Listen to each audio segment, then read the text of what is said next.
Hello friends, very good evening. How are you all? Hope you all are doing great. So आज की इस video में हम model state of position को पढ़ने वाले हैं। लास्ट वीडियो में भी हम मॉडल स्टेट ऑफ पोजीशन पढ़ा है और लास्ट वीडियो में हम प्रेजेंट टाइम में मॉडल स्टेट ऑफ पोजीशन को कैसे यूज़ करते हैं वो पढ़े थे। आज की इस वीडियो में हम देखने वाले हैं पास्ट में मॉडल स्टेट ऑफ पोजीशन को कैसे यूज़ किया जाता है, क्या रूल है, और सबसे बड़ी बात हमें ये जान लेना है कि हमें इसकी ज़रूरत क्यों पड़ती है, पास्ट में हमें क्यों पढ़ना चाहिए model state of position. Models, जब भी हम मॉडल्स की बात करते हैं तो वहाँ गेस वर्क चल रहा है, स्पेकुलेशन चल रहा है, किसी भी चीज़ की कल्पना कर रहे हैं। ठीक है, पोजीशन का मतलब होता है हक, ओनरशिप और मालिकाना हक बताना किसी चीज़ के प्रति। ठीक है, तो पास्ट में हमें किसी चीज़ के बारे में जानना है तो वहाँ हमें मॉडल्स का यूज़ करना पड़ता है।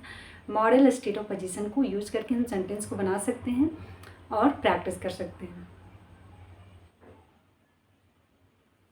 तो आइए देखते हैं क्या है इसका रूल।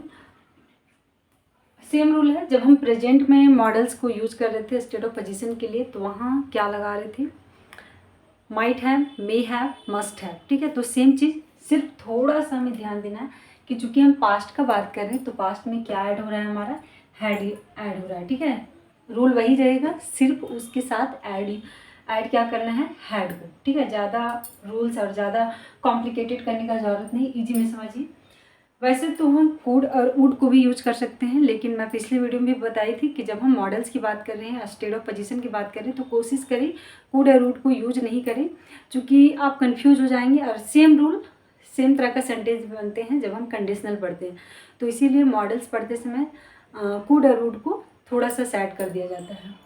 तो देखिए, जब हमारा सेंटेंस वर्ड है माइट, तो माइट के साथ क्या लगेगा, सबसे पहले सब्जेक्ट, फिर might have had, may have had, must have had. Percentage वही जा रहा है 20%, 50% एंड 90 से 99%। अब सेंटेंस देख लीजिए, सेंटेंस किस तरह का होगा। जैसे सेंटेंस हम बोलते हैं शायद कल रोहन के पास पैसा रहा होगा। आप हिंदी सेंटेंस पे ना जाइए, सेंटेंस को समझिए। ठीक है, जब हम बोल रहे हैं शायद कल रोहन के पास पैसा रहा होगा, इसका मतलब क्या है, इस समय हम श्योर नहीं है। ठीक है, मतलब ये तो प्रेजेंट में बात नहीं हो रहा है, हम पास्ट की बात कर रहे हैं, यहाँ कोई श्योरिटी नहीं है। ठीक है, तो मॉडल्स हमको यूज करना है। देखिए, Rohan might have had money study, क्या आएगा,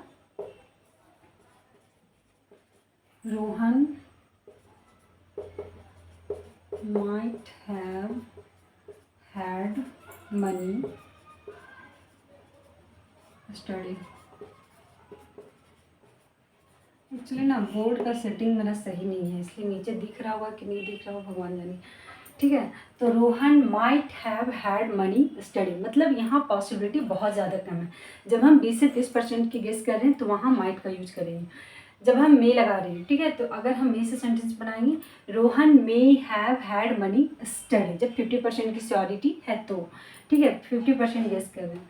मस्ट आता है, Rohan must have had money study, जब बहुत ज़्यादा श्योरिटी होती है। ठीक है, जब 90 से 99% तक की श्योरिटी होती है वहाँ हम मस्ट का यूज़ करते हैं और रूल सेम जाता है, क्या आएगा, Rohan must have had money study. ठीक है, तो इस तरह